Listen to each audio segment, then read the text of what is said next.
Metabolismo de aminoácidos. Os aminoácidos ramificados: leucina, isoleucina e valina.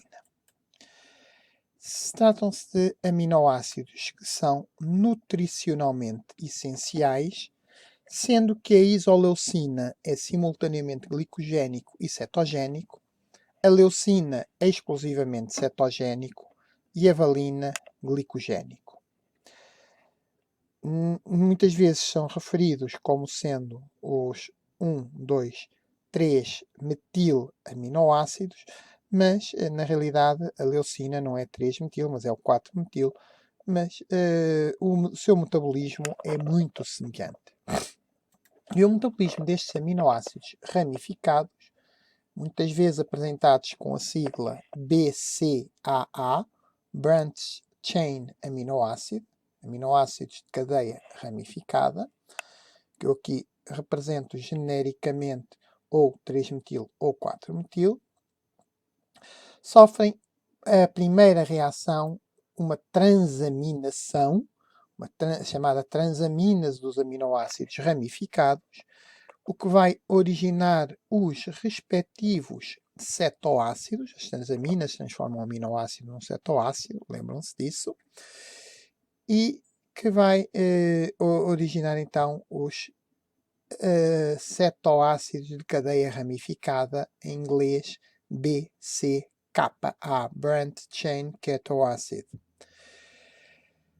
Esta transaminase com muita frequência ocorre fundamentalmente a nível dos músculos e muitas vezes estes aminoácidos ramificados são libertados, sendo depois posteriormente, apesar de podem ser também metabolizados no músculo, mas muitas vezes são posteriormente oxidados a nível não só cerebral, mas também no fígado e no rim.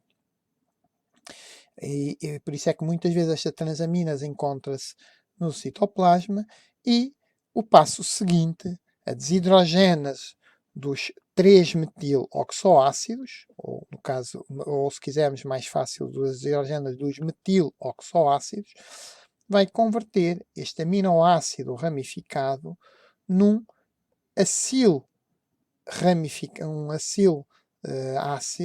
ramificado coenzima A. Portanto, a coenzima A perdeu o cetoácido, portanto é só a parte ácido gordo, um ácido ramificado, ácido gordo ramificado, ligado à coenzima A, sendo que esta desidrogénase, mais uma vez, temos uma desidrogénase em que intervém o NAD e a coenzima A, ocorre uma descarboxilação e a coenzima A liga-se no sítio onde estava a função ácido.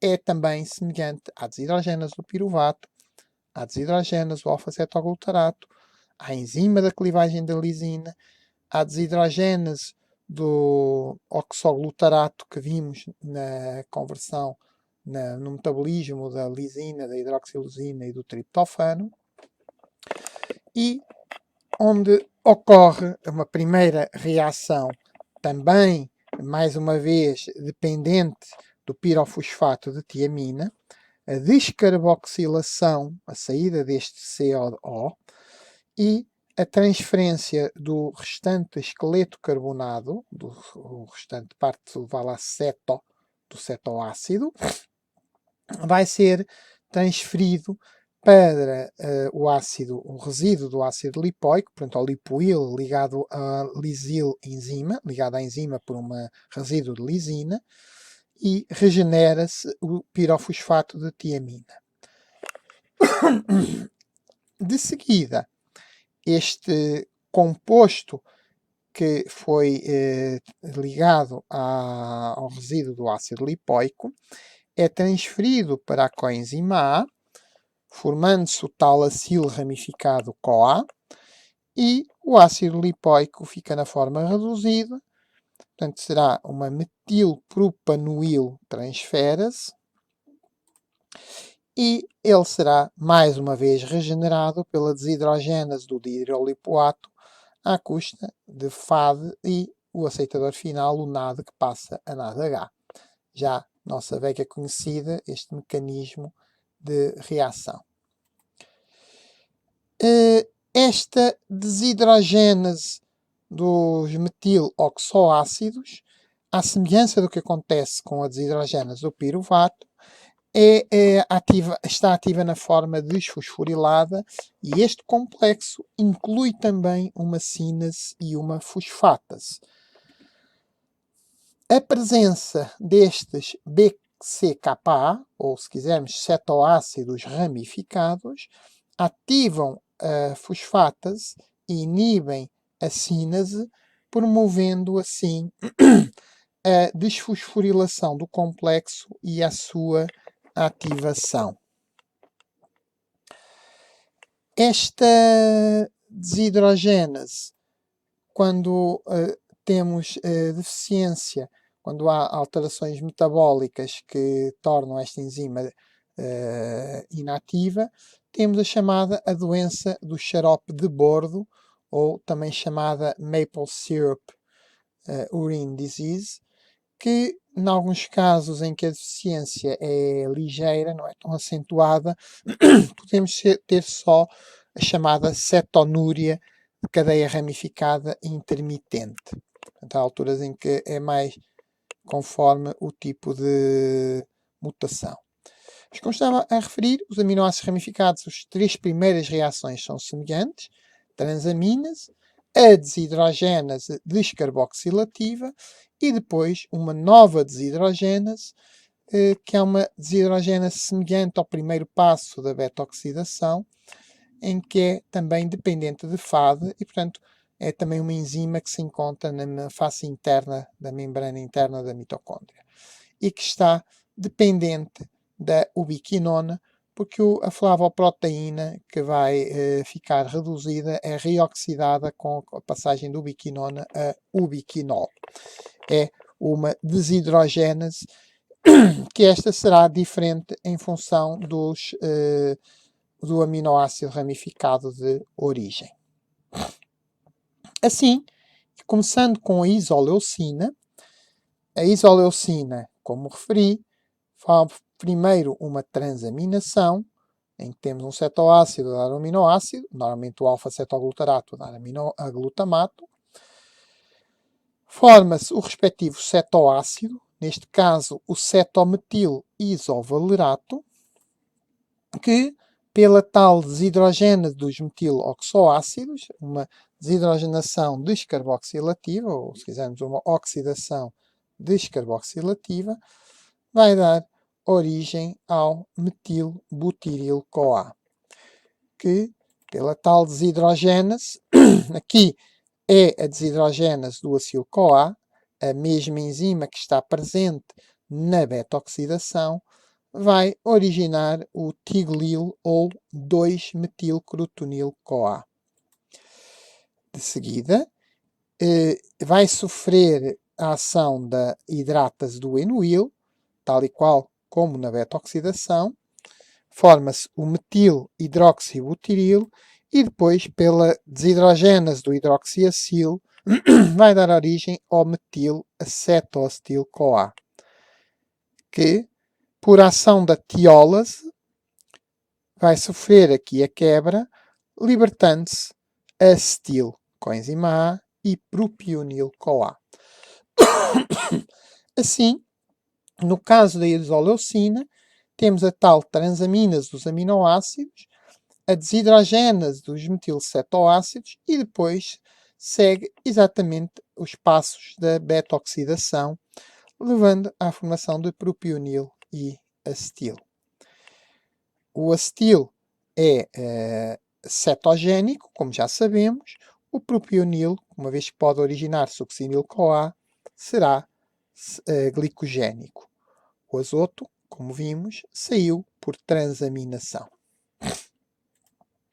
Como já referi, a deficiência da desidrogénase dos metil-oxoácidos leva à chamada doença do xarope de bordo e, neste caso, e porque se forma propionil, à semelhança do que eu já referi com a metionina e a treonina, podemos ter a acidúria metilmalónica e a acidúria propiónica.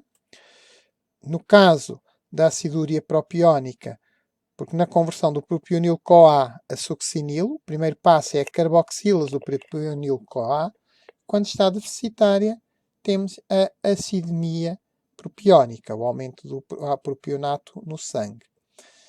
O propionil coenzimado, depois de formar o metilmalonil pela carboxilase, era racemizado ou epimerizado, como queiram, e a seguir, por ação da tal mutase, que era dependente da vitamina B12, dava origem ao succinil-CoA. Mais uma vez, a deficiência desta enzima leva à acidúria metilmalónica, que também é característica da deficiência de vitamina B12.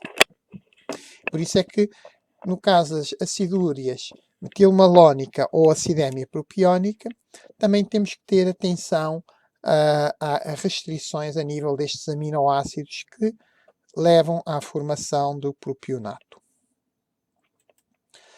A leucina, como referi, era um aminoácido exclusivamente cetogénico. Mais uma vez, a primeira reação é uma transaminase, que neste caso forma o ceto-isocaproato. De seguida, a desidrogênase do 3-metil-oxoácido, oxidação descarboxilativa, portanto, perda de hidrogénios, e forma-se o isovaleril-CoA, que, pela desidrogênase do isovaleril, vai dar origem, reparem que aqui é uma enzima diferente da isoleucina, que era sequencialmente as reações da beta-oxidação.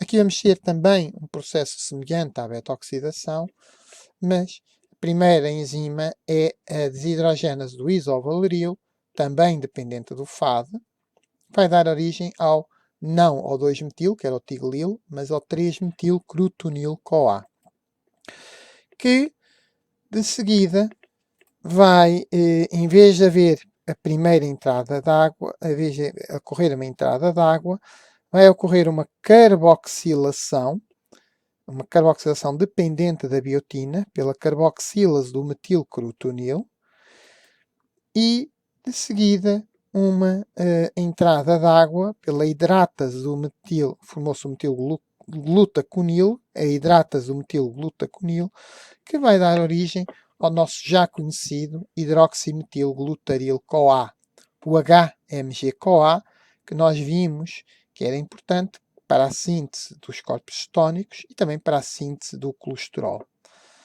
Neste caso, porque este processo está a ocorrer dentro da mitocôndria, a quebra deste composto pela líase do HMG-CoA vai originar acetil-CoA e acetoacetato, daí que a leucina seja considerado como um aminoácido cetogénico, porque forma o acetoacetil e o acetoacetato. O azoto, como vimos, sai na forma de transaminação ligado a um outro esqueleto, formando um outro aminoácido. A deficiência desta desidrogênase do isovaleril-CoA leva à chamada acidémica isovalérica por acumulação deste isovaleril. Já a deficiência da desidrogênase dos metiloxoácidos, como já referi, leva à chamada doença do xarope de bordo. Por fim, a valina, que também vai sofrer os mesmos processos, uma transaminação, pela transaminase os aminoácidos ramificados, origina o chamado ceto-isocaproato ou ceto-isovalerato, que, pela desidrogênase dos metiloxoácidos, descarboxilação oxidativa, forma o isobutiril-CoA, que, pela desidrogênase do acil-CoA, a mesma da beta-oxidação, leva à formação do metacrilil ou metilacrilil-CoA. De seguida, vai haver a entrada de água, tal e qual como acontecia no caso da isoleucina, pela hidratase do inuil, mas forma-se o hidroxibutiril-CoA, só que agora, em vez de seguir o passo seguinte, que era a desidrogênase com formação de um cetocil, vai haver uma hidrólase, a quebra, a libertação desta coenzima A. Em vez de termos o hidroxibutiril-CoA, forma-se o hidroxi-isobutirato, e depois, agora sim, pela desidrogênase do hidroxibutirato, este álcool é convertido a aldeído, forma-se o semialdeído do metilmalonato, que por nova desidrogenação, nova oxidação, pela desidrogênase do aldeído, vai dar origem ao metilmalonato, que depois, por uma sintétese do acil-CoA, vai dar origem ao metilmalonil-CoA, que depois originará o succinil-CoA. Assim, e uma vez que a valina dá origem ao metilmalonato, é considerada como sendo exclusivamente glicogénica. Mais uma vez, o azoto sai por transferência para um outro esqueleto do cetoácido, formando um outro aminoácido. A deficiência desta desidrogênase é característica da doença do xarope de bordo, como já referi. Aqui, e uma vez que temos o metilmalonil-CoA e precisamos da mutase do metilmalonil-CoA para converter a succinil-CoA, também podemos ter uma aciduria metilmalónica e, portanto, quando temos alterações desta mutase, temos que ter cuidado com este aminoácido. Assim, a isoleucina, leucina e valina são todos os três essenciais, mas têm destinos bastante distintos. A isoleucina é glicogénico e cetogénico porque forma propionil-CoA e acetil-CoA, perdendo o azoto por transaminação. A leucina é exclusivamente cetogénico, originando a cetoacetato e acetil-CoA e, mais uma vez, o azoto sai por transaminação. E, por fim, a valina, exclusivamente glicogénico, porque forma o metilmalonato, que depois irá dar origem ao metilmalonil-CoA e succinil-CoA, e perde também o azoto, por transaminação. Espero ter ajudado a compreender o metabolismo destes aminoácidos. Muito obrigado.